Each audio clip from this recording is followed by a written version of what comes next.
الصلاۃ والسلام علیک یا رسول اللہ وعلی اہلک واصحابک یا حبیب اللہ۔ آج اللہ کے فضل و کرم سے ہم لوگ اور نبی صلی اللہ علیہ وسلم کے نالے پاک کے تصدق سے دھارا نمبر 11 اور 12 کرنے کی کوشش کریں گے۔ اللہ تعالیٰ صحیح بات منہ سے نکلوانے کی توفیق عطا فرمائے اور صحیح سمجھ عطا فرمائے، آمین۔ اچھا، یہ سورہ توبہ کی ہی کنٹینیوشن ہے۔ غزوہ تبوک کا ذکر ہو رہا ہے سورہ توبہ میں، اور غزوہ تبوک جو ہے وہ فتح مکہ کے بعد ایک بڑا غزوہ ہوتا ہے۔ کوئی 15 دن کے بعد اس طرح 15 دن سکون سے گزرتے ہیں، پھر آقا علیہ السلام کہتے ہیں کہ اب تبوک کے لیے ہم لوگ جو ہے، اب یہ رومی جو ہے ہم پر حملہ آور ہونا چاہ رہے ہیں۔ ہوا یہ تھا کہ فتح مکہ کے بعد رومیوں کو یہ چیز پسند نہیں ہے کہ اسلام کا اتنا غلبہ ہو رہا ہے اور ان کو فتح ہوئی ہے۔ تو یہ جو تھا قیصر روم، اس نے عرب مدینے پہ چڑھائی کرنے کا فیصلہ کیا۔ عرب کے خاندان غسانی کو اس نے شام پر حکومت دی ہوئی تھی، اور اب وہ پلان کر رہا تھا کہ عرب کے مختلف اور قبائل کو اور غسانی کو مدینے پر چڑھائی کی دعوت دے، اور وہ خود پلاننگ کر رہے تھے تو کہ مسلمان بڑھ رہے ہیں تو آج ان کو ختم کر دیا جائے، ورنہ یہ بہت ہی آؤٹ آف کنٹرول ہو جائیں گے۔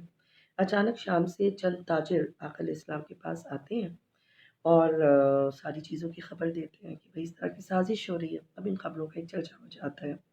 آقا علیہ السلام کیونکہ ہر کام میں مشاورت فرماتے تھے، تو صحابہ کرام کے ساتھ انہوں نے مشورہ لیا کہ انہوں نے فیصلہ یہ کیا کہ ہم انتظار نہ کریں بلکہ تیاری کر کے مدینے سے باہر جا کے سامنا کریں ان کا۔ تو 30,000 کا لشکر جو تھا وہ صحابہ کرام کا تیار ہو گیا۔ مدینے میں کافی عرصہ قحط رہا تھا، اب کھجوریں پک کے تیار ہو رہی تھی۔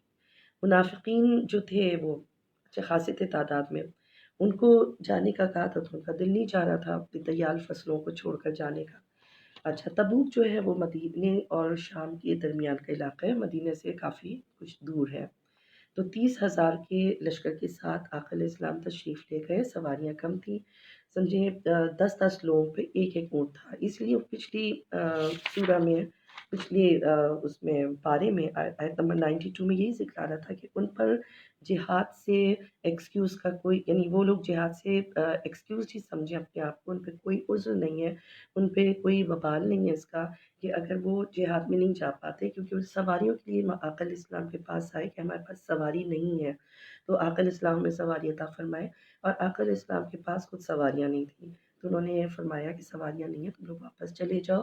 تو وہ کس حال میں گئے تھے کہ ان کی آنکھوں میں آنسو تھے، تو ان کو ایمان والا کہا گیا ہے کہ وہ تو اپنے دلی جذبے کے ساتھ آئے تھے۔ تو یہ حال تھا، سواریاں کم تھیں۔